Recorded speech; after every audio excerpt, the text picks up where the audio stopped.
Let's head back to Spokane, where the Gonzaga women once again put their perfect conference record to the test as they welcomed in Pepperdine this afternoon. And for the Bulldogs, barring a monumental collapse, they'll be headed to their 6th straight NCAA tournament. So at this point, it's all about getting as many wins as possible to help bolster that resume so they can grab a higher seed come Selection Sunday. But the Zags came out a bit sluggish this afternoon. The Wave would take advantage as Ali Stedman pulls up from 3 and knocks it down to give Pepperdine the 9-point lead in the first quarter. But the Bulldogs not panicking as they slowly chip away at that lead. Kaylynne Truong gets the long 2 to go, and the deficit is only 4 going into the break.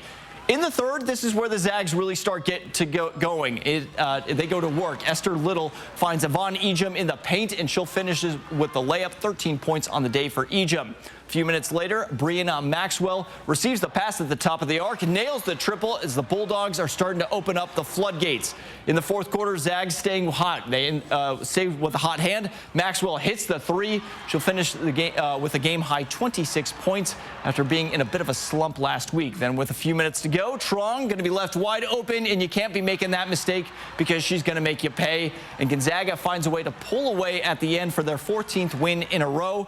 Despite the scoreboard showing a nearly 20-point win for the Zags, head coach Lisa Fortier saying after the game, this one was a lot closer than it shows.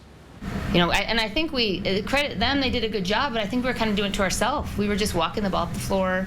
We didn't do any favors on the glass, so we had no wind in that sail. It wasn't like we got any offensive rebound putbacks or anything like that during that stretch. So we need to figure out a way to come out as fiery as the teams that come in here are, because, you know, coaches have stated how everyone wants to play at Gonzaga. It's a huge deal for them when they come and play here, and we need to have that same intensity when we face them. Bulldogs will now travel down to the Bay Area next week as they'll take on Santa Clara on Thursday evening.